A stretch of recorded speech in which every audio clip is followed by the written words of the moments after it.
बाधा से परेशान महसूस करते हुए जागना। जब फैंग शू उठा और अपनी आंखें खोली तो वह कुछ ऐसा देखकर हैरान रह गया जिसने उसकी आंखें डर से चौड़ी कर दी। वहां दीवार पर हीरोग्लिफ लिखे थे।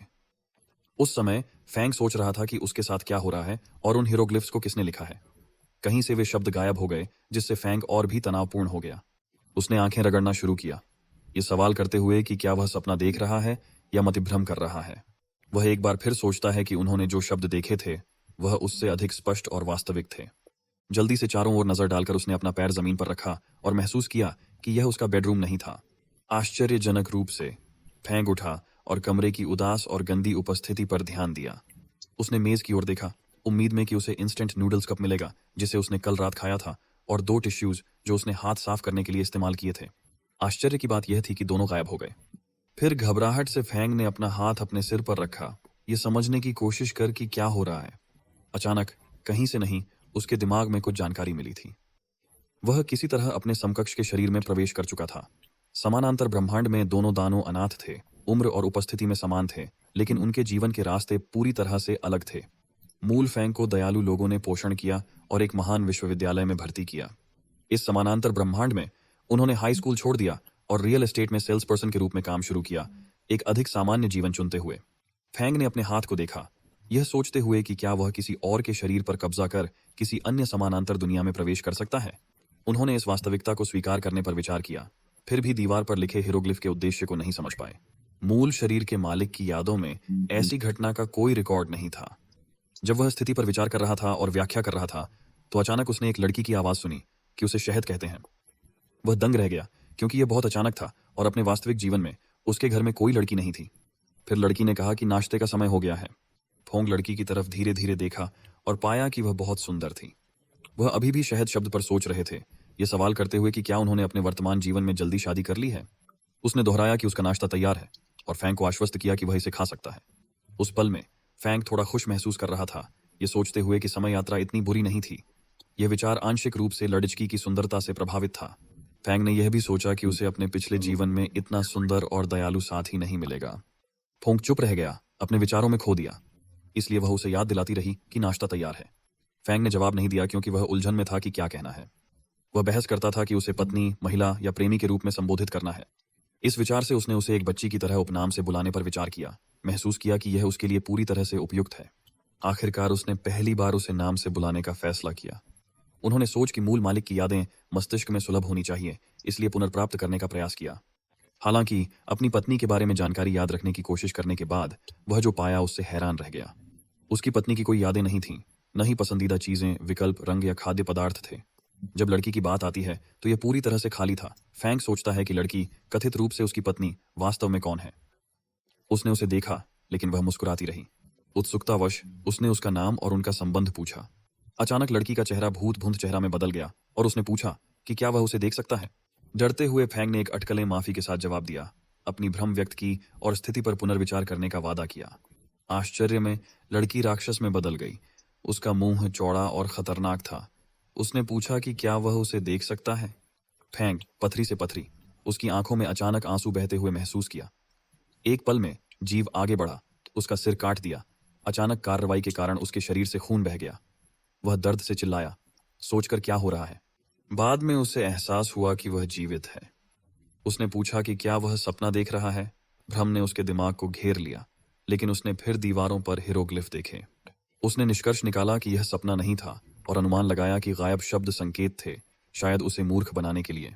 उसने इस विचार को जल्द ही खारिज कर दिया।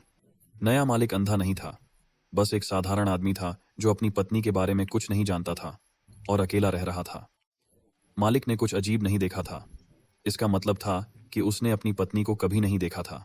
फैंग को पता चला तो वह तनावग्रस्त हो गया।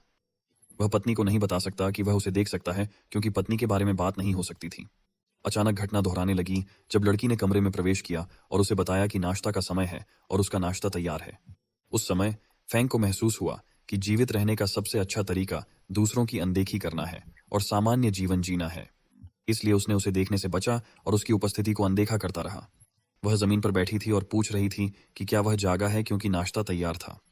फैंग ने उसे हिलाने या देखने की पूरी कोशिश की, डर से कि यहां तक कि थोड़ा सा आंदोलन भी उसे तुरंत उस पर हमला करेगा। फैंग की आश्चर्य के लिए उसने अपना चेहरा घुमाकर उसे चौड़ी आंखों से देखा। उस पल में फैंग ने समझा कि उसने गलती की है और सोचा कि क्या लड़की अपरंपरागत नियमों से खेल रही है। लड़की ने फिर अपनी जीभ बढ़ाई, जो अकमानी लंबाई की लगी। उसने जीभ से उसका गाल चाटा और पूछा कि क्या वह उसे देख सकता है। 1 सेकंड बर्बाद किए बिना उसने फिर से हमला किया और उसका सिर काट दिया। फेंक की आश्चर्य के लिए जब उसने दर्द से चिल्लाकर अपनी आंखें खोलीं तो खुद को जीवित देखा। इस बार वह लड़की से निराश हो गया और खुद को कांपते हुए पाया। वह इस भ्रम से नहीं बच पाया कि उसके साथ क्या हो रहा था। वह सोच रहा था कि क्या यह एक मृत्यु रीसेट है या अंतहीन लूप। क्या वह हर बार मृत्यु के बाद शुरुआती बिंदु पर लौटेगा, जैसे खेल में बचाव बिंदु। इसके बाद फैंग ने स्थिति की व्याख्या करना शुरू कर दिया। उसे एहसास हुआ कि जब उसने सिर झुकाया और नहीं देखा तो वह स्वेच्छा से आई थी। इससे पता चलता है कि उसे यह पुष्टि करने की आवश्यकता है कि क्या वह कोई कार्रवाई करने से पहले उसे देख सकता है। जब फैंग अपने फोन में घूम रहा था तो लड़की एक बार फिर कमरे में प्रवेश कर उसे सूचित करती थी कि नाश्ता का समय है और उसका भोजन तैयार है। उसके प्रयासों के बावजूद फैंग उसे नजरअंदाज करने में मशगूल था। उसने उसे शहद कहकर ध्यान खींचने की कोशिश की। फोंग को लगा कि वह उसे पसंद नहीं करेगी, लेकिन उसने कहा कि वह उसे पसंद करती है और याद करती है। उसने पूछा कि क्या वह सही है और उसका फोन इतना पास क्यों है। यहां तक पूछा कि क्या वह उसे देख सकता है। उस समय फैंग ने सोचा कि क्या असामान्य चाल करना असंभव था। शांत होने की कोशिश में उसने देखा कि कोई प्रतिक्रिया नहीं आई, जिससे उसे राहत मिली। अचानक फैंग हैरान रह गया, क्योंकि लड़की अब उसके फोन में थी। पूछ रही थी कि क्या वह अच्छी लग रही है। इस बार वह खुद को नियंत्रित नहीं कर सका और डर से वापस कूद गया। लड़की फोन से गायब हो गई, लेकिन पीछे से आवाज आई कि वह जानती थी कि वह देख सकता है। वह फिर राक्षस रूप में बदल गई, उसके सिर को काटने की तैयारी में। इस बार उसने गुस्से में हाँ चिल्लाया, क्योंकि उसने स्वीकार किया कि वह देख सकता है। उसने उसकी पीठ पर मुक्का मारने की कोशिश की, लेकिन लड़की ने उसके हमले से बचकर उसका हाथ काट दिया। फैंग ने दर्द से चिल्लाया और उसका हाथ चाटा। अपने सदमे के बावजूद फैंग ने खुशी और राहत मिश्रित महसूस किया, क्योंकि इस बार उसे उसने नहीं खाया था। वह थोड़ा मुस्कुराया, लेकिन सोचता था कि आगे क्या होगा। बार बार उसने खुद को उससे आगे बढ़ दिया, चाहे वह क्या करे या कहे। फैंग ने खुलासा किया कि छठे पुनरुद्धार में भी वह अपनी पत्नी के अचानक उसके करीब आने से चौंका था। यहां तक कि वह अपने अभिनय कौशल के आगे भी झुक गया, जिससे उसका निधन हुआ। अगली बार जब उसने 8वें प्रयास में खिड़की के ग्रिल के बीच उसका चेहरा दबाया, तब वह भागना चाहता था, लेकिन नहीं कर सका। चूंकि वह मुक्त नहीं हो सका, इसलिए उसने उसकी प्रशंसा करने और अच्छा होने की कोशिश की। अब उसने तनाव महसूस करने और रोने के बजाय स्थिति का आनंद लेना चुना। किसी बिंदु पर उसने इस्तीफा देकर हाँ में जवाब दिया, क्योंकि वह उसे फिर से पहुंचने की अनुमति देख सकती थी। लगातार 13वीं बार मरने के बाद उन्होंने बेताब रूप से मौत की मांग की। उन्होंने तब कहा कि कुछ लोग जीवित थे, लेकिन पहले से ही मरे थे, जबकि अन्य पागल थे, लेकिन अविश्वसनीय रूप से स्पष्ट दिमाग थे। इस कारण से उनकी मृत्यु 14वीं बार जारी रही और धीरे धीरे गिनती बढ़ रही थी। फैंग ने कहा कि हर मौत पर उन्होंने मूल शरीर की यादें लीं और उस दुनिया की गहरी समझ हासिल की। इस दुनिया में अजीब और अजीब कहानियां बहुत अधिक थीं। आखिरकार 18वीं बार सोते समय उन्होंने सोचा कि वे क्यों मरते और पुनर्सेट करते हैं, और छत पर खूनी लाइनों का क्या मकसद था। जब उनका फोन बजता तो वह शहरी किंवदंतियों के बारे में सोचता और उनके पीछे क्या कारण थे। तब उसने सोचा कि उसकी पत्नी उनमें से एक हो सकती है, एक चोटिल। तब फैंग गुस्से में हो गया और अपने दिमाग में चिल्लाया, मर जाओ, मर जाओ। जीते जी उसने अपनी पत्नी की मौत सुनिश्चित करने की कसम खाई। अचानक लड़की फिर से दिखाई दी और उसे बताया कि नाश्ता का समय है और नाश्ता तैयार है। अब फैंग स्थिति को पूरी तरह समझ गया और हंसकर महसूस किया कि वह उसे जगाना चाहती थी, पर कभी सीधे संपर्क नहीं करती। वह खड़ा हुआ और उसके पास जाकर उसे नाश्ते से पहले कुछ खाने के लिए प्रेरित किया। उसके आश्चर्य से उसने उसे नजरअंदाज कर आगे बढ़ाया। कहानी में यह स्पष्ट हो गया कि फैंग उसके शरीर से गुजरता है, जैसे वह एक भूत हो। जब वह बाहर था उसने कुछ नहीं किया, जिससे फैंग के संदेह की पुष्टि हुई कि वह तभी कार्य कर सकती थी जब उसे यकीन था कि वह उसे देख सकता है। उसने उदास और निराश अभिव्यक्ति के साथ फैंग से पूछा कि क्या वह नाश्ता नहीं खाएगा जो उसने उसके लिए तैयार किया था। यह सुनकर फैंग मुस्कुराते हुए सोचता है कि महिला जितनी सुंदर है वह किसी को उतना ही बेहतर धोखा दे सकती है। उसने उसे नाश्ते के लिए बुलाया था, लेकिन सच में उसने कुछ भी नहीं बनाया। फैंग ने एक सैंडविच खाया और बाहर जाने पर विचार किया। उसे एहसास हुआ कि बाहर निकले बिना वह अपनी पत्नी के बारे में जानकारी इकट्ठा नहीं कर पाएगा या दुनिया की वर्तमान विसंगतियों की जांच नहीं कर पाएगा। लड़की का चेहरा फर्श पर दिखाई दिया और उसने फैंग से पूछा कि वह नाश्ता क्यों नहीं खा रहा और क्या उसे उसके खाना पकाने से घृणा है। उसे अनदेखा करते हुए वह दरवाजे की ओर बढ़ा, लेकिन वह फिर से दिखाई दी, इस बार हैंडल के पास, पूछते हुए कि वह बाहर क्यों जा रहा था बजाय उसके साथ रहने के। इस बार फैंग दृढ़ था। यह जानता था कि उसे बदला लेने के लिए आवश्यक ज्ञान इकट्ठा करने बाहर जाना होगा। किसी तरह उसे गुस्सा हुआ। फैंग ने तय किया कि 18वीं बार उसे पहुंचने के बाद कोई नहीं बचेगा। कोई नहीं। वह बदला लेना चाहता था।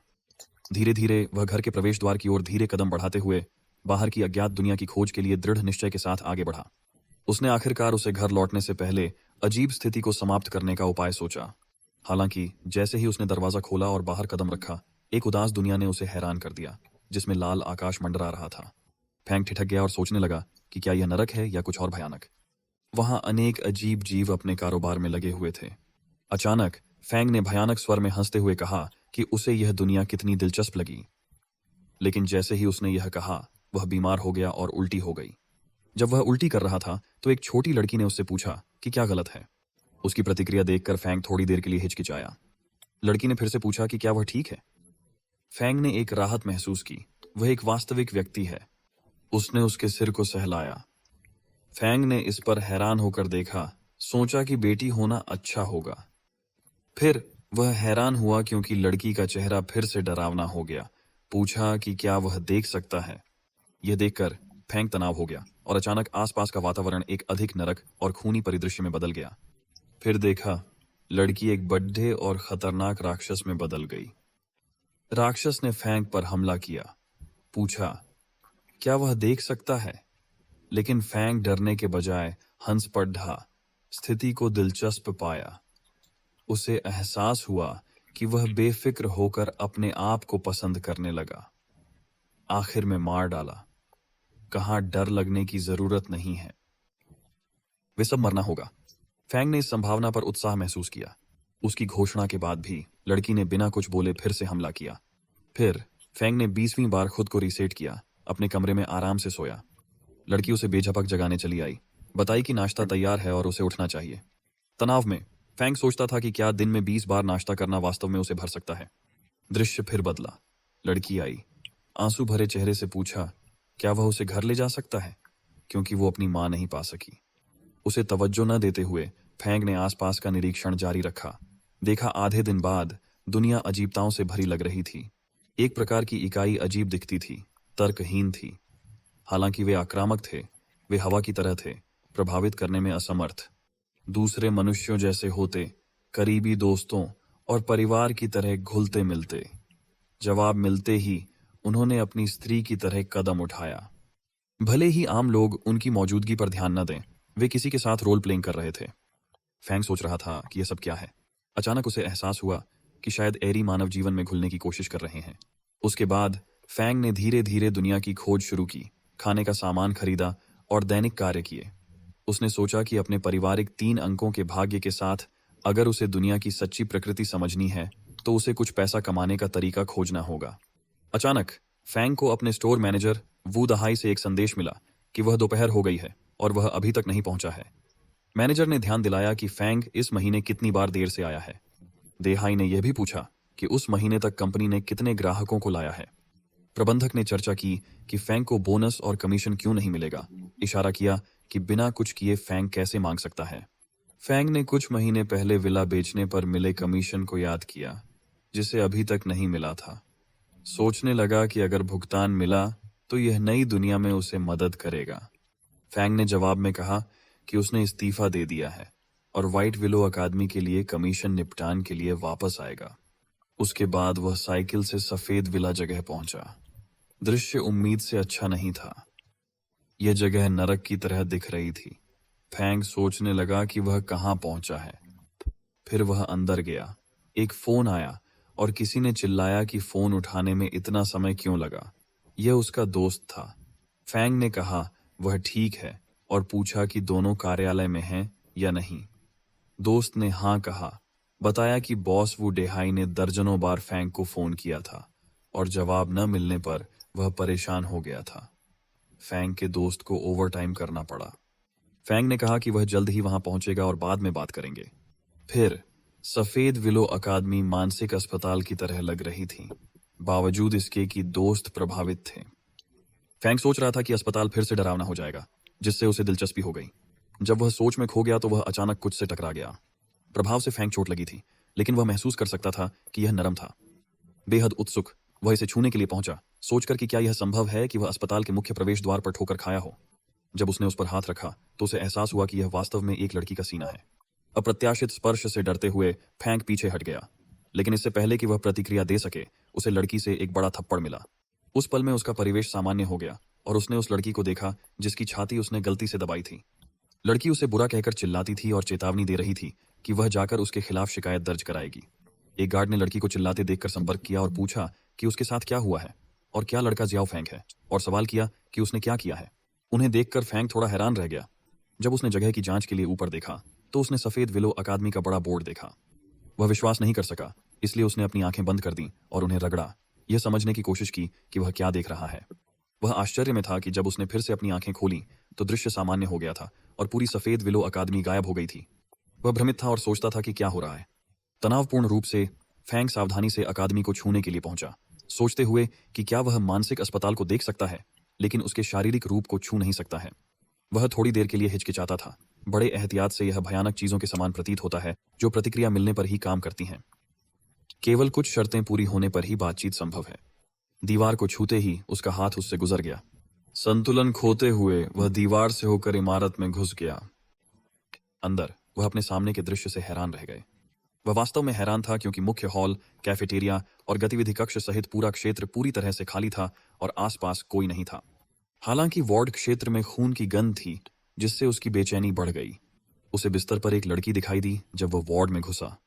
वह हंसने लगी, उसे बड़े भाई कहते हुए, लेकिन उसका चेहरा बिल्कुल अपरिचित लग रहा था। चौंकते हुए देखा, फैंग ने उसकी उपस्थिति को अनदेखा कर दीवार पार कर ली। आगे बढ़ते हुए फैंग ने 4 आंखों वाले राक्षस का सामना किया, फिर भी वह दृढ़ता से आगे बढ़ता रहा। Dua ही melihat Fang reagir, monster empat mata menjadi confusion।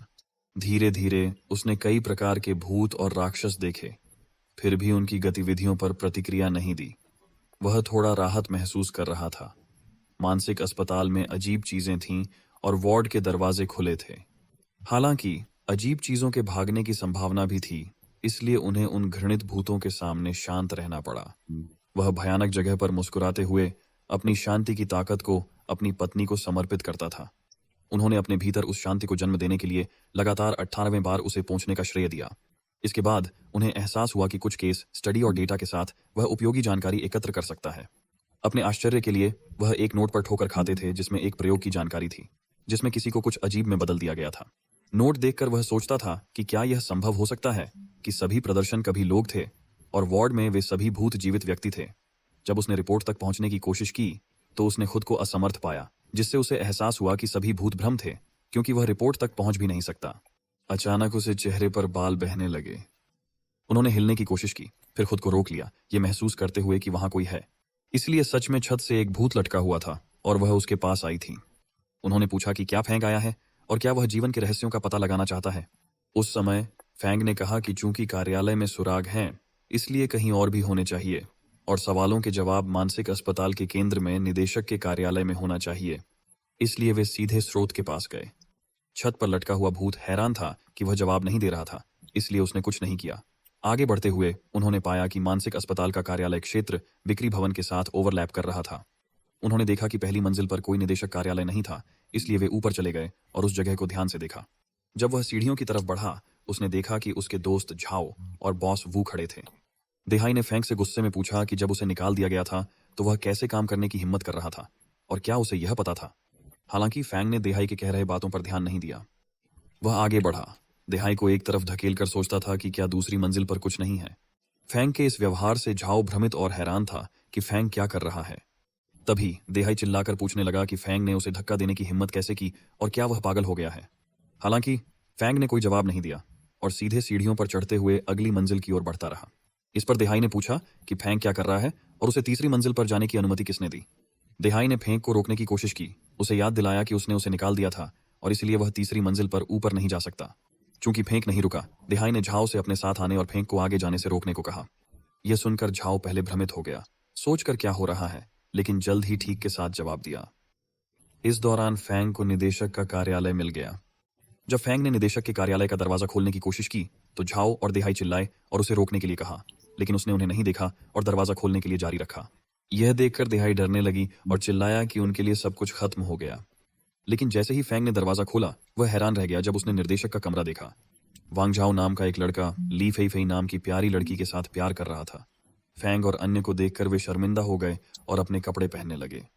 वोंगशाओ ने फंग पर चिल्लाया, यह जानना चाहा कि वह कौन है और कमरे में क्यों घुसा और उसे किसने अंदर आने दिया, लेकिन आश्चर्य हुआ कि फैंग ने उन्हें नहीं सुना। वह सीधे ली फेफे के पास चला गया और उसका हाथ पकड़ लिया। फिर ली फेफे ने उससे तनाव में पूछा कि वह क्या कर रहा है और उसका हाथ क्यों पकड़ रहा है।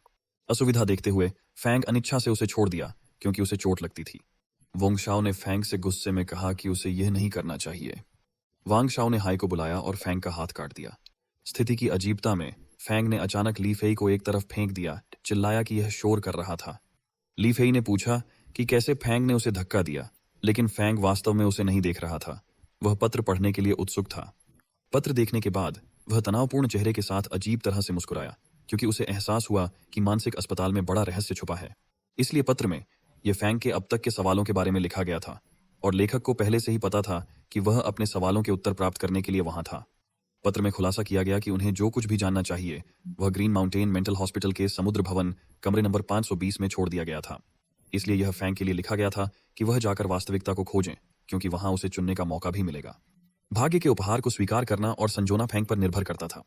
इसे पढ़ने के बाद फैंग ने सोचा था, उनकी जानकारी के अनुसार जो चिंग फेंग शायद ग्रीन माउंटेन मेंटल अस्पताल के निदेशक थे। तो यह पत्र किसको लिखा गया था? फैंग ने फिर सोचा कि क्या जो पहले से ही जानता था कि वह आ रहा है। उन्होंने पत्र में दिए गए निर्दिष्ट पते पर जाने का फैसला किया। लेकिन अचानक जैसे कि संकेत पर बिजली कटने के बाद जगह की रोशनी बंद हो गई। झाओ घबराया और ली फे फे डर से भी चिल्लाया। लेकिन फैंग रोशनी को लेकर इतना तनावपूर्ण नहीं था। ली फेफे ने वांग झाओ के साथ साझा किया कि वह डरी हुई थी, इसलिए वांग शाओ ने हाई को कॉल करने के लिए कहा और पता लगाने के लिए कि सर्किट ब्रेकर कहाँ गया था। हाई। वांग शाओ की प्रतिक्रिया से डरते हुए उसने जल्दी से असलियत पता करने का प्रयास किया। दूसरी ओर फैंग सोच रहा था कि इस समय और ऐसी जगह पर यह एक साधारण बिजली आउटेज नहीं था, इसलिए उन्होंने सभी को दृढ़ नहीं बताया। ऐसा नहीं है। यह सुनकर झाओ ने तनावपूर्ण रूप से पूछा कि क्या हो रहा है और फैंग के साथ साझा किया कि वह अजीब काम कर रहा है। जब फेंक ने अपनी मशाल जलाई तो वह हैरान था और सोचा कि क्या हो रहा है। वह चौंक गया क्योंकि ग्रीन सिटी मेंटल अस्पताल गायब हो गया या गायब हो गया था। ली ने फिर वांग से पूछा कि वह कहाँ है, क्योंकि वह कुछ नहीं देख सकती थी और डर गई थी। वांग ने हाई से फोन देने को कहा। हाई ने जवाब दिया कि कोई सिग्नल नहीं था, इसलिए वे उपयोग नहीं कर सकते। वांग ने फिर फेंक से कहा कि अपनी स्थिति के साथ वह दुनिया के और रहस्यों तक पहुंच सकता है जितना फेंक ने सोचा नहीं था। वांग शाओ ने फिर स्थिति की व्याख्या की। कोई फोन सिग्नल नहीं। प्रकाश को दबाया। अगर वह सही थे तो सभी संकेत एक चीज की ओर थे, वे प्रवेश कर सकते थे। वांग को कहने या समझने से पहले फैंग ने मुस्कान के साथ साझा किया कि यह अजीब का दायरा था। अगले दृश्य में सफेद विलो अकादमी के अन्य कार्यकर्ता तनाव में थे, खासकर रक्का, जिसने अभी रिपोर्ट पूरी की थी, जिसे वह बचा नहीं सका। रक्का ने यह भी सोचा कि अभी अभी उसके साथ ऐसा क्यों हुआ, और ऐसा लगता है कि उसे हमेशा किसी तरह से अधिक काम से निपटना पड़ता है और इस बार यह पुनर्भरने के लिए है। देहाई वहां पहुंचे और चिल्लाया कि शिकायत बंद करो। उसने जांचने को कहा कि सर्किट ब्रेकर में कोई समस्या है, इसलिए रोको गार्ड से पूछने के लिए भागा। जब वह प्रवेश द्वार पहुंचे तो गार्ड ने पूछा कि क्या इमारत में बिजली अचानक बाहर हो गई और क्या सभी सुरक्षित हैं। रोको ने हाँ में जवाब दिया। कहा कि हर कोई ठीक है, लेकिन वे ओवरटाइम करने से परेशान थे। गार्ड ने साझा किया कि वह सर्किट ब्रेकर की जांच करेगा, लेकिन किसी कारण से रॉकेट ने गार्ड को बताया कि यह जोजू की परेशानी थी। अकादमी के अंदर अन्य कार्यकर्ता भी तनाव में थे। वहां श्योली एक लड़की अपने फोन पर हाथ लहरा रही थी, कुछ जांच करने की कोशिश कर रही थी। उसने भ्रम से पूछा कि क्या हो रहा है और उसके फोन पर टॉर्च इतनी मंद क्यों है। इसलिए फैंग ने पूछा कि क्या उसके फोन पर धूल है और कहा कि वह इसे पोंछे। श्योली ने कहा उसने फोन पोंछा है, लेकिन यह ठीक से काम नहीं कर रहा। फेंक ने देखा कि फोन की टॉर्च मंद थी, तो वांग झाओ से पूछा कि क्यों। रक्का ने जोर दिया कि उनके फोन की रोशनी भी मंद थी। शियाओली ने रक्का से पूछा कि अजीब के दायरे के बारे में क्या कहा था। यह सुनकर रक्का ने चौंकाने से पूछा कि क्या वे भूतों की बात कर रहे हैं। जियाओली ने पूछा कि दुनिया में भूत कैसे हो सकते हैं और कहा कि यह सिर्फ धोखा है, कुछ प्राकृतिक घटनाओं से ज्यादा कुछ नहीं। एक और लड़की डर गई और सोची कि क्या वह मर जाएगी।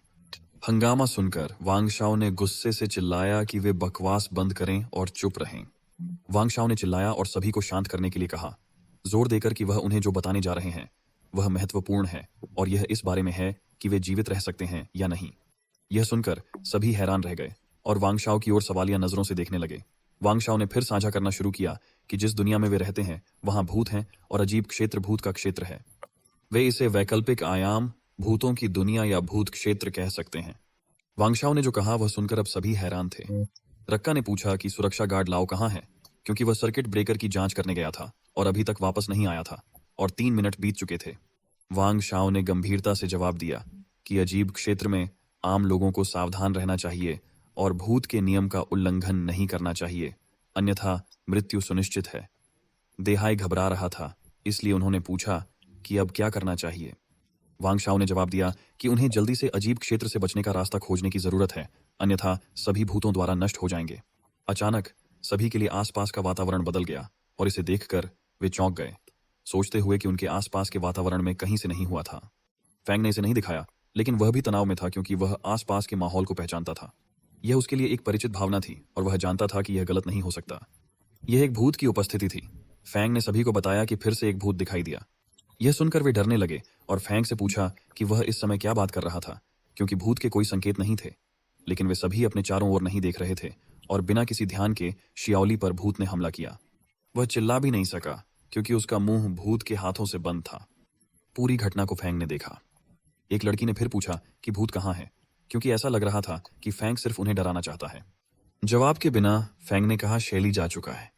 यह सुनकर उसके बगल में खड़ी लड़की चौंकी और कहा कि वह बकवास कर रहा है, क्योंकि योली वहीं थी। लेकिन जिस पल उसने अपने बगल में देखा उसे कोई नहीं मिला। यह देखकर वह डर गई और हर जगह शियाओली का नाम चिल्लाने लगी। लड़के हैरान थे, सोचते थे भूत क्या सच में आया था। वांग शाओ ने फैंग से पूछा क्या उसने भूत देखा और वो कैसा था। फैंग ने बताया कि उसका दृश्य अवरुद्ध था, सिर्फ शियाओली गायब होता दिखा। फैंग को शांत देख सब भ्रमित थे और एक व्यक्ति ने पूछा कि भूत द्वारा पकड़े जाने पर फैंग शांत कैसे था। राखा ने पूछा क्या फैंग सामान्य नहीं है, सुझाव दिया कि क्या वो भूत के कब्जे में है। वांग शाओ ने फैंग से पूछा क्या वो भूत से नहीं डरता, सोचते हुए क्या वो आत्मा मास्टर है। फैंग ने भ्रमित रूप से पूछा कि आत्मा मास्टर क्या है। यह सुनकर वांग शाओ ने सोचा कि एक भूत के सामने फैंग कैसे शांत रह सकता है, सोचते हुए कि फैंग की पहचान क्या हो सकती है। लेकिन फांग को यह नहीं पता था कि आत्मा मास्टर क्या है। वांग शाओ ने फैंग को बताया कि आत्मा मास्टर वह व्यक्ति है जो अपनी आत्मा को नियंत्रित करता है और बताया कि उनका चचेरा भाई आत्मा मास्टर है। उन्होंने यह भी बताया कि समस्या का समाधान आत्मा मास्टर बनने में है।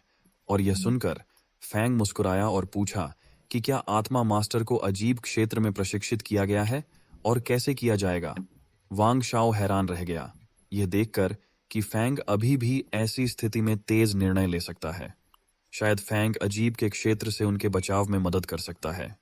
इसलिए वांग शाओ ने बताया कि आत्मा मास्टर बनने के लिए भूत की शक्ति का उपयोग करना पड़ता है और इसके लिए 2 शर्तें पूरी करनी होंगी। पहली स्थिति जीवन और मृत्यु के बीच बड़े आतंक का सामना करना था और दूसरी स्थिति भूत के संपर्क में आना ताकि उसकी शक्ति आत्मा में प्रवेश कर सके। फैंग के सोचते ही कुछ काली किरणें उसके शरीर की ओर बढ़ीं और उसका दिल तेजी से धड़कने लगा। फैंग के सामने एक मोती की गेंद आई और धीरे धीरे लाल हो गई। वांग शाओ ने कहा कि भूत की शक्ति खून से सने कपड़े की तरह होती है। जब यह रात के मोती पर धूल को मिटा देता है तो यह अनिवार्य रूप से दिल को दाग देता है और आत्मा को बुझाता है। जैसा कि वांग शाओ ने कहा, यह ऐसा ही हुआ जैसे मोती की गेंद पूरी तरह से लाल हो गई और जिस पल फैंग ने गेंद से आंखों का संपर्क किया उसका शरीर भी लाल और थोड़ा उदास हो गया। अपने शरीर के परिवर्तन के बावजूद वह अभी भी सभी चीजों को समाप्त करने की कोशिश कर रहा था ताकि उसके साथ क्या हुआ यह सही ढंग से व्याख्या की जा सके। प्रक्रिया के बाद वह अपने भीतर अपार शक्ति महसूस कर रहा था। वहां वह सोचता था कि क्या कई मौतों के कारण उसने अनुभव किया है, उसने वास्तव में पहले कभी भूतों के संपर्क में नहीं आया था। शी जिनपिंग और उनकी पत्नी जिन आंकड़ों को उन्होंने सड़कों पर देखा और मानसिक अस्पताल में भूत, जब तक वह उनका जवाब नहीं देता वे सिर्फ एक दूसरे आयाम से भ्रम थे और यह संपर्क के रूप में नहीं गिना जाता है। लेकिन अब छाया में छिपे भूत वास्तविकता में पार हो गए हैं और वे देखे बिना भी नुकसान पहुंचा सकते हैं। इसलिए वह सोचता है कि क्या उनके पास इन भूतों के साथ अधिक संपर्क है, क्या उन्हें खत्म करने की क्षमता प्राप्त करेगी। इसलिए उसने फैसला किया कि वह एक आत्मा मास्टर बनना चाहता है। अचानक उसने अपनी पत्नी को अपने सामने देखा, इसलिए वह थोड़ा हैरान हो गया। हालांकि जल्दी ही उसका ध्यान गया क्योंकि कोई कमरे में बहुत जोर से चिल्लाया। जब फैंग ने आवाज की ओर देखा तो उसने पाया कि एक लड़की चिल्लाई रही थी कि एक और सहयोगी चला गया है। हैरान फैंग ने जानना चाहा, अब कौन चला गया है। लड़की ने जवाब दिया कि जिया लियांग गायब हो गया है, वह सिर्फ उसके साथ खड़ा था, लेकिन अब वह कहीं नहीं देख रहा था। यह सब सुनते ही वांग शाओ गुस्से में चिल्लाया और कहा, क्या तुम भूत को बुलाना चाहती हो? ली फेई फेई फिर रोते हुए वांग शाओ के पास आई और पूछा कि उसे क्या करना चाहिए, क्योंकि वह मरना या गायब नहीं होना चाहती थी। वांग शाओ ने उत्तर में गुस्से से पूछा कि वह उससे क्यों पूछ रही थी। तभी फैंग बोला कि यह केवल 2-3 मिनट की बात है। यह सुनकर सब तनाव में आ गए और भ्रमित रूप से फैंग की ओर देखा। फैंग ने बताया कि गायब होने का अंतराल 2 से 3 मिनट का है। सटीक रूप से महिलाओं के लिए 2 मिनट और पुरुषों के लिए 3 मिनट। फिर उन्होंने इस व्याख्या के पीछे के कारण बताए। पहले, सुरक्षा गार्ड 3 मिनट पहले गायब हो गया, फिर झाओली गायब हो गया। झाओली गायब होने के 2 मिनट बाद जीलियांग गायब हो गया। फैंग ने तब समझाया कि अगर वे इससे अनुमान लगाते हैं तो 3 मिनट के भीतर कोई और गिलियांग के बाद गायब हो जाएगा। यह सुनकर वे सब डर गए और तनाव से फैंग की ओर देखा। अचानक फैंग बाहर की ओर जाने लगा। झाओ नाम के लड़के ने फैंग से पूछा, क्या वह खुद को भूतों से मिटा देना चाहता है? तो वह क्या कर रहा है? फोंग ने हाँ में जवाब दिया। बताने लगे कि वे बाहर निकलने का रास्ता ढूंढते हैं। फैंग ने पूछा, क्या उन्हें उम्मीद है कि वे कमरे में खड़े होंगे और उनके अनावश्यक होने की प्रतीक्षा करेंगे? उत्तर के बाद फैंग आगे बढ़ना शुरू कर दिया, लेकिन आश्चर्य के लिए वांग शाओ निराश होकर उससे चिल्लाया कि वह जहां भी खड़ा था वहां रुकें। वांग शाओ ने फिर पूछा कि क्या फैंग ने उसे सभी को बताते सुना है कि कोई भी अपनी इच्छा से नहीं आगे बढ़ेगा। जिनपिंग के बारे में सोचने के बाद कि क्या फैंग बहरा है, फैंग ने बताया कि कमरे में केवल 8 लोग बचे हैं। हर 2 से 3 मिनट के बाद एक व्यक्ति गायब होने के पैटर्न का पालन करते हुए वे सभी लगभग 20 मिनट में नष्ट हो जाएंगे। वांग शाओ गुस्से में और तनावपूर्ण रूप से फैंग पर चिल्लाते हुए कहा कि वह एक सामान्य व्यक्ति है, तो फैंग को क्या पता था। अचानक उसके चेहरे के भाव तनाव में पड़ गए, क्योंकि वह किसी चीज से डर गया। वास्तव में फैंग ने उसे एक हत्याकांड के साथ देखा और उसे चुप रहने को कहा, चेतावनी दी कि अगर वांग शाओ ने एक और शब्द कहा तो भूत पहले उसे मिटा देगा। अगले दृश्य में यह खुलासा हुआ कि झाओ भी फैंग को साथ ले आया था। जब वे गहरे दौरे पर आए तो वे एक असामान्य जगह पर पहुंचे जहां माहौल भयावह था। झाओ यह देखकर डर गया और फैंग से पूछा कि उस स्थिति के बारे में बुरा क्यों था और वे अभी भी सीढ़ी पर क्यों नहीं पहुंचे थे। फैंग ने एक उंगली होठों पर रखकर झाओ को चुप रहने का इशारा किया और अधिक शोर न करने की चेतावनी दी। उसने स्थिति की व्याख्या करते हुए आगे एक अजीब रोशनी देखी। जब वे पहुंचे तो फैंग की याद जमकर चली गई, याद करते हुए कि प्रकाश चिंगशान मानसिक अस्पताल के समान था। यह सोचकर कि क्या यह वास्तव में चिंगशान मानसिक अस्पताल हो सकता है, फैंग चौंक गया। अचानक झाओ ने बात की, कांपते हुए फैंग को गले लगाया और पूछा कि क्या वह भ्रमित हो रहा है। उन्होंने पूछा कि वे कहाँ हैं और वे कंपनी क्यों नहीं है जैसे उन्हें होना चाहिए। झाओ ने यह भी पूछा कि वह जगह एक हॉरर फिल्म से एक अस्पताल की तरह क्यों लगी। हैरान होकर फैंग ने पूछा कि क्या झाओ अस्पताल को भी देख सकता है। झाओ ने हाँ के साथ पुष्टि करते हुए कहा कि वह अस्पताल का लंबा गलियारा भी देख सकते हैं। यह सुनकर फैंग थोड़ा तनाव हो गया। वे दीवार के पास पहुंचे जहां खून के धब्बे थे। सावधानी से निरीक्षण करते हुए फैंग ने समझा कि वर्तमान मानसिक अस्पताल वास्तविकता के साथ ओवरलैप हो रहा था, जैसा कि उन अजीब जीवित संस्थाओं के साथ हुआ था जिनका उनका सामना पहले हुआ था। कोई आश्चर्य नहीं कि वे पहले मानसिक अस्पताल को क्यों नहीं देख सके। पता चला कि मानसिक अस्पताल ने बिक्री विभाग को निगल लिया था और वे पहले से ही उसके अंदर थे। फैंग सोचता है कि क्या यह वही है जिसे वे भूतगत डोमेन कहते हैं। अचानक उन्होंने फर्श पर खून के धब्बे और कुछ फटे कपड़े देखे, जिससे वे चौंक गए। फैंग ने बताया कि ये चाचा झांग और जियाओ ली की सुरक्षा वर्दी और महिलाओं की वर्दी है। फैंग ने कहा कि बिक्री कार्यालय में महिला सहयोगियों की विशेषताएं अच्छी तरह परिभाषित थीं। वे पतली और पुरुष समकक्षों की तुलना में कम मांस वाली थीं। उन्हें एक पुरुष को निगलने में लगभग 3 मिनट लगे, जबकि एक मादा को निगलने में केवल 2 मिनट। यह उनके गायब होने के बीच समय अंतर को समझाता है। झाओ ने डर में पूछा, क्या फैंग सच कह रहा है? अगर वे अजीब इकाइयों द्वारा निगल गए थे? फैंग ने जवाब दिया कि गिलियांग को अब भी ले जाया गया था, इसलिए कुछ मिनटों के लिए सुरक्षित थे। झाओ ने पूछा, क्या अजीब संस्थाएं पास में गिलियांग खा रही हैं? फैंग फर्श पर बैठे और स्थिति पर विचार किया। अधिकांश भूत मरीज के कमरों में बंद थे, लेकिन कुछ दरवाजे खुले थे जिससे भूत भाग सकते थे। वह पहले मानसिक अस्पताल में उनका सामना नहीं कर रहा था, इसलिए वह हैरान था। फैंग ने कपड़े पर कटौती देखी और व्याख्या की कि कपड़े के किनारे बहुत साफ थे। यह दर्शाता है कि वे स्पष्ट रूप से एक तेज ब्लेड के कारण थे। तब उसे किसी को याद आया और सोचा कि यह वही हो सकता है जिसका उसने पहले सामना किया था। वे डॉक्टर थे, इसलिए मरीज कमरे तक सीमित नहीं थे और महिला डॉक्टर भूत की तरह स्वतंत्र रूप से चल सकते थे। जब फैंग ने उसे सोचा, महिला डॉक्टर भूत छत से उतरकर बगल में मंडराई। फैंग उसकी उपस्थिति महसूस कर सकता था। अचानक उसकी आंखें लाल हो गईं। अचानक जब फैंग ने पीछे मुड़कर देखा तो वहां कुछ नहीं था। हालांकि माहौल और भी भयानक और उदास हो गया। धीरे धीरे वे अजीब आवाजें सुनने लगे। झाओ अभी पूरी तरह से डर गया था और यहां तक कि आघात में था, जबकि फैंग सोच रहा था कि पीछे आया भूत कहां गया। जब वे दोनों अभी भी स्थिति की व्याख्या करने की कोशिश कर रहे थे तो बाकी लोग भी धीरे धीरे उनके पास चलते आए। वे सभी अपने आसपास के माहौल को देखकर हैरान रह गए। लैंग ने पूछा कि कहाँ है, क्योंकि उन्हें बिक्री कार्यालय में होना चाहिए था, लेकिन यह अस्पताल जैसा दिखता था। उन सभी को देखकर फेंक और झाओ थोड़ा हैरान हो गए जो हो रहा था। दाहाई ने फेंक से पूछा कि क्या उन्होंने आते समय कुछ देखा था और क्या गार्ड लाओ और शियाओली को देखा था। ली फेई फेई ने अजीब काम करना शुरू किया। जमीन पर खून होने की ओर संकेत किया। वांग शाओ ने भी कपड़े देखे, उन्हें गार्ड लाओ और शियाओली के रूप में पहचान लिया और चौंकाने से पूछा कि क्या वे दोनों खाए गए हैं। वोंग डर में वांग शाओ का हाथ पकड़कर घर जाने की विनती करने लगा। गायब नहीं होना चाहता था। वह रोने लगी और वांग शाओ उससे सहमत हो गया, उसे जल्दी जाने देने का आग्रह किया। फिर वांग शाओ ने फेंक को रास्ता देने के लिए कहा, लेकिन फेंक ने जवाब नहीं दिया और चुपचाप अपने फोन को देखते हुए जगह पर खड़ा रहा। भ्रमित हुआ। वांग शाओ ने फेंक से पूछा कि क्या वह उसे सुन सकता है, सोचते हुए कि जवाब क्यों नहीं दिया। वांग जियाओ ने फिर से फेंग का नाम चिल्लाया। अचानक फेंग ने एक अजीब चौंकाने वाली अभिव्यक्ति के साथ देखा और बताया कि समय आ गया है। यह सुनकर ली फेई फेई ने भ्रमित रूप से फेंग से पूछा कि समय आ गया है, उसका क्या मतलब है। उस पल वांग जियाओ और ली फेई दोनों ने अपने पीछे कुछ महसूस किया और डर से कांपने लगे। धीरे धीरे घूमते हुए वे एक महिला भूत को छत पर रेंगते हुए देखकर चौंक गए। आश्चर्यजनक रूप से भूत ने उन पर हमला किया और डर में सभी भागने लगे। वांग शाओ को दौड़ते हुए अचानक लगा कि किसी ने उसका पैर पकड़ लिया। वह डर गया। पीछे मुड़कर देखा तो लीफ फे जमीन पर लेटे थे और मदद मांग रहे थे। वांग शाओ ने भूत की ओर देखा जो तेजी से आ रही थी। वह तनाव में आ गया। वांग के हाथ पर थप्पड़ मारकर वह पकड़े से मुक्त हुआ और जल्दी से फेंग और झाओ तक पहुंचा। फेंग ने सभी घटनाओं की व्याख्या करते हुए दृश्य का निरीक्षण किया। जब महिला डॉक्टर भूत पहुंची तो वह डर से चिल्लाती रही। वांग शाओ से उसे बचाने और उसे पीछे न छोड़ने की भीख मांगी। ली फे फे मदद के लिए आंखों में भीख मांग रहे थे। भूत ने उनके बाल पकड़े थे और दूसरे हाथ में चाकू तैयार था। इतने भयानक क्षण में भी ली फेई अपने आसपास के सभी लोगों से मदद के लिए चिल्लाती रही। चाकू गर्दन पर दबा था। वह मदद के लिए चिल्लाया, लेकिन किसी ने हिम्मत नहीं की। इस बीच महिला डॉक्टर भूत ने समय बर्बाद नहीं किया और तेजी से उसका गला काट दिया, जिससे पूरे गलियारे में खून छिड़क गया।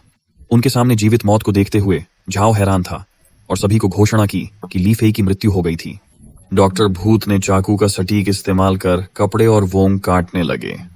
यह देखकर फेंग भी चौंक गई, क्योंकि महिला डॉक्टर भूत ने सटीक और कुशल तकनीकों से चाकू से काटा। यह स्पष्ट था कि महिला भूत डॉक्टर कई सर्जरी कर चुकी होंगी। फोंग सोचता है कि वह और झाओ महिला डॉक्टर भूत के सामने थे, फिर भी वह उन पर ध्यान नहीं दे रही थी। वह वोंग के शरीर को गंभीर जिम्मेदारी और एकाग्रता से संभाल रही थी। आमतौर पर सर्जन एक समय में एक रोगी पर सर्जरी करते हैं, जिससे एक साथ 2 रोगियों पर सर्जरी करना लगभग असंभव हो जाता है। फेंक की आश्चर्य। महिला डॉक्टर भूत ने चाकू अपनी जीभ में टक दिया।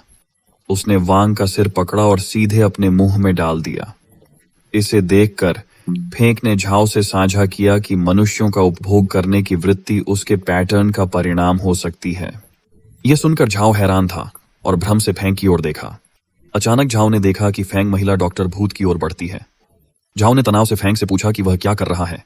फेंग फिर महिला डॉक्टर के भूत के करीब खड़े हो गए, जब वह शांति से खाती थी। फेंग ने उसके चेहरे पर मुक्का मारा, लेकिन वह आश्चर्यचकित हो गया कि उसका शरीर स्टील की तरह कठोर था। फेंग के हाथ से खून निकला। वह अब तक मिले सभी भूतों की शक्तियों पर आश्चर्य करते थे, जिससे वे मनुष्य को छोटी चींटियों की तरह देखते थे।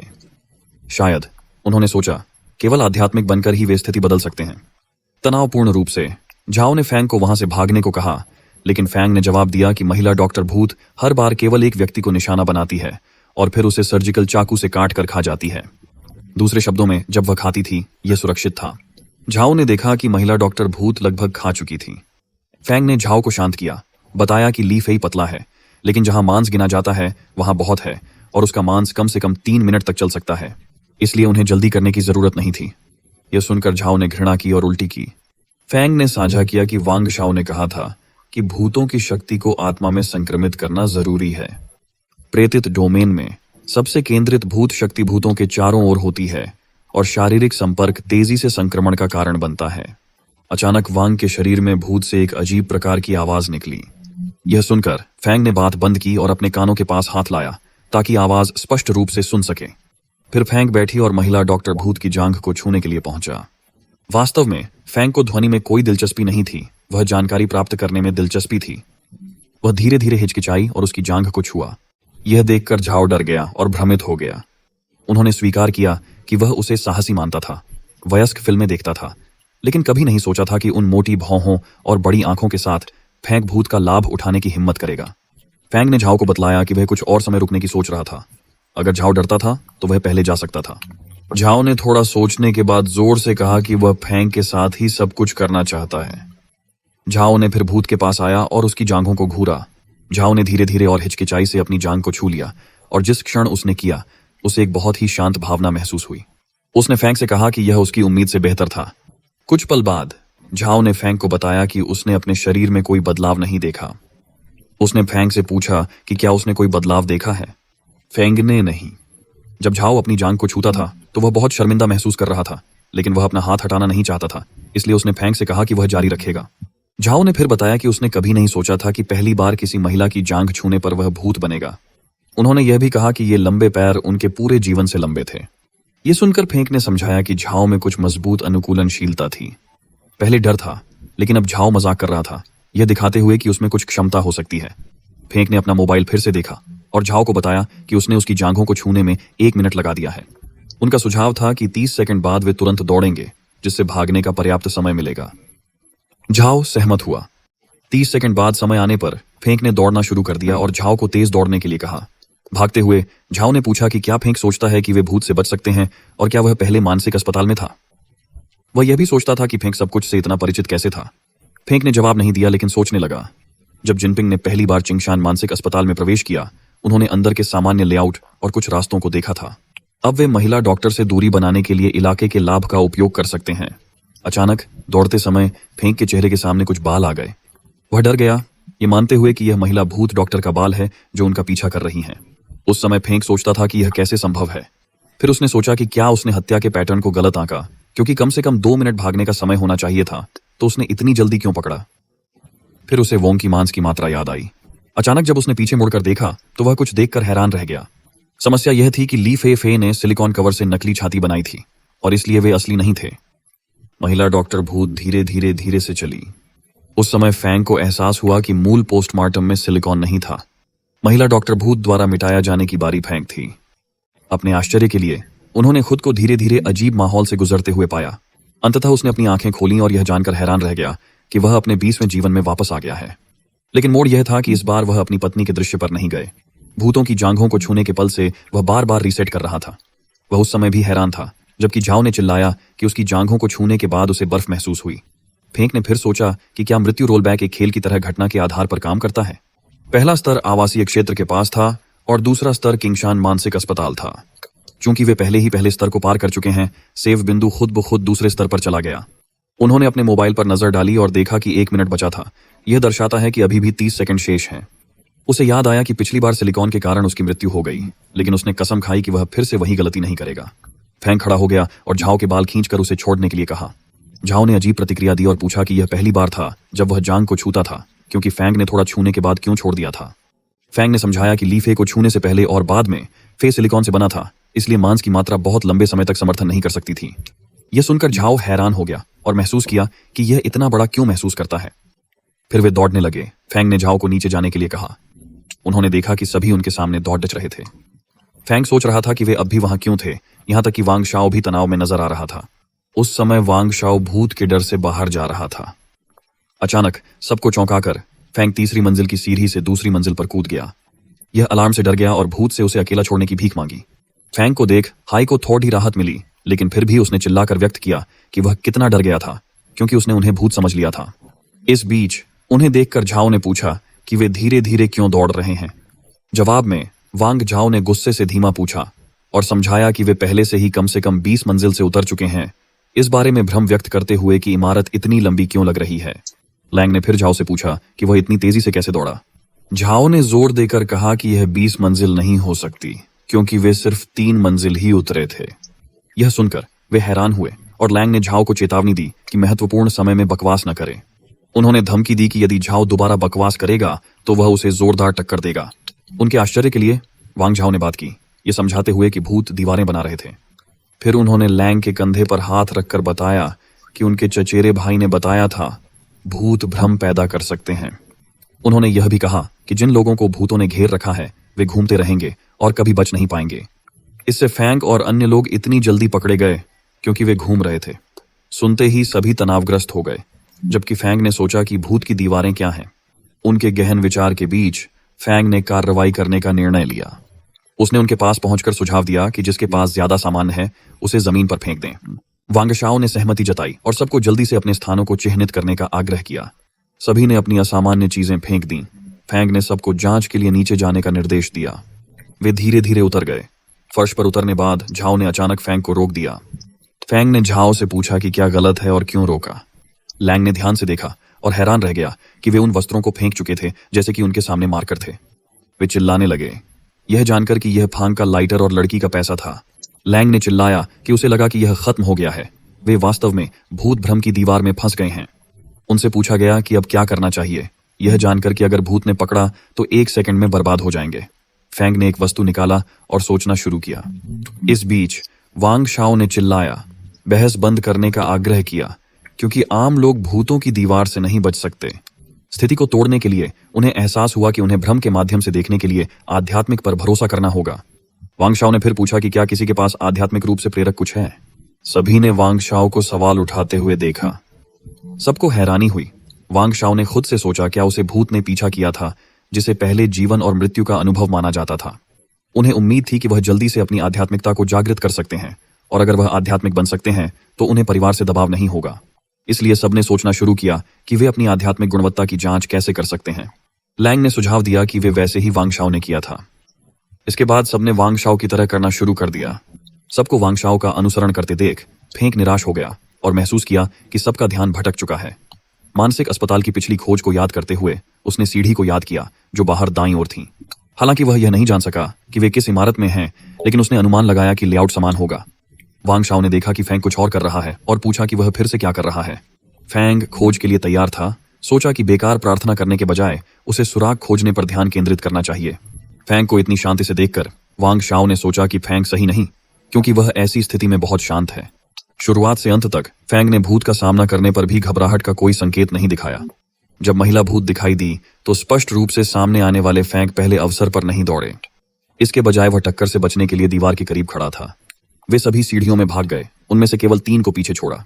और अब ली फेई गायब थी, इसलिए वह निश्चित रूप से मर गई थी। लेकिन 2 लड़के और महिला भूत कम से कम 1 मिनट के लिए गलियारे में रहे। इसलिए वांगशाओ सोचते हैं कि वे क्या कर रहे हैं और भूत ने उन्हें नुकसान क्यों नहीं पहुंचाया होगा। वांगशाओ ने कुछ देर के लिए भी सोचा कि क्या फैंग और झाओ दोनों महिला भूत का फायदा उठा रहे हैं। फिर अपने पहले के विचारों को स्वीकार किए बिना उसने सभी के सामने बात की कि यह संभव नहीं है, क्योंकि आखिरकार वह एक भूत थी। यह सुनकर दूसरों को यह समझने में भ्रम हुआ कि वांगशाओ के साथ क्या हुआ था। अचानक फेंक ने अपना हाथ साइड दीवार पर रखा। झाओ ने पूछा कि वह क्या कर रहा है। झाओ ने फेंक को उसे सिखाने के लिए भी कहा, सुझाव दिया कि वह भी मदद कर सकता है। धीरे धीरे फेंक नीचे चलने लगा, दीवार को छू रहा था। 15 की गिनती पर वह रुक गया और हैरान था कि उसे वास्तव में दरवाजा मिला। झाओ धातु के दरवाजे को देखते हुए फेंक से चकित हो गया और उसकी प्रशंसा की। इस बीच वांगझाओ ऐसी जगह पर एक दरवाजा देखकर हैरान रह गया और आश्चर्यजनक रूप से उसने उन शब्दों को बार बार कहना शुरू किया। यह देखकर फेंक उसके पास आकर उसे शांत करने की कोशिश की, विश्वास दिलाया कि हर कोई देख सकता है कि यह एक दरवाजा है। तनाव में वांगशाओ ने फेंक से पूछा कि वे दरवाजा कैसे खोल सकते हैं। चूंकि फेंक को जवाब नहीं पता था, इसलिए उसने दरवाजा खोलने का फैसला किया, यह सोचकर कि यह उन्हें अपने गंतव्य तक ले जा सकता है। फिर उसने सबको बताया कि उसे लगता है कि दरवाजा बंद नहीं है, इसलिए उसने दरवाजा खोला। उनकी खुशी के लिए यह सचमुच खुल गया। जब वे अंदर गए तो अजीब वातावरण ने उनका स्वागत किया। जैसे ही फेंक ने दरवाजा खोला, सब अंदर भाग गए, राहत से हंसी कि वे बच गए। लेकिन फेंक जानता था कि यह अंत नहीं है, इसलिए वह चुप रहा। हालांकि फेंक सतर्क था, बाकी सब लोग कमरे में भाग रहे थे और उसे धक्का दे रहे थे। केवल झाओ ने देखा कि फेंक नहीं हिल रहा है, इसलिए उन्होंने पूछा कि फेंक क्यों नहीं चल रहा है और वह खतरों का सामना करते समय इतना शांत क्यों था। फेंक ने खतरों का सामना करने पर हंसते हुए कहा कि सब खुद को बचाने पर ध्यान दे रहे थे। दिलचस्प था कि जब वे महिला डॉक्टर के भूत का सामना कर रहे थे तो उतनी तेजी से दौड़ने की जरूरत नहीं थी। जब सभी जल्दबाजी में उनके पास चले गए तो अभी भी एक लड़का बचा था। वह उनके पास आया और तुरंत भागने या एक तरफ जाने के लिए कहा और उन्हें ढाल के रूप में न इस्तेमाल करने की भीख मांगी। फेंक वहां से नहीं जा रहा था क्योंकि वह सुनिश्चित करना चाहता था कि वह अंतिम व्यक्ति न हो। इस तरह महिला डॉक्टर की जांघ को छूना और उसकी गुणवत्ता को प्रज्वलित करना सुविधाजनक होगा। उन्होंने यह भी बताया कि मानसिक अस्पताल में भूत भागने के मामले हैं और ये उनकी सौभाग्य थी कि उनका सामना नहीं हुआ। सब भागने के लिए भागते थे, लेकिन अचानक रुक जाते थे। केवल वांग शाओ ने चिल्लाकर सबको रोक दिया। उसने उन्हें रोका क्योंकि समस्या थी। उनके सामने दो रास्ते थे और वे नहीं जानते थे किस दिशा में जाएं। वे सभी सोचने लगे, इसलिए लैंग ने दोस्त से पूछा कि बाएं क्यों ना जाएं। ये सुनते ही उसका दोस्त गुस्से में आया और बताया कि लैंग उसे गिनी पिग बना रहा है और कहां भी जाने को कहा। जब सभी दरवाजे के विषय पर एक दूसरे के साथ चर्चा कर रहे थे और लड़ रहे थे, तो फैंग चुपचाप खड़े रहे। इसलिए वांग शाओ ने फैंग से पूछा कि उन्हें किस रास्ते पर जाना चाहिए।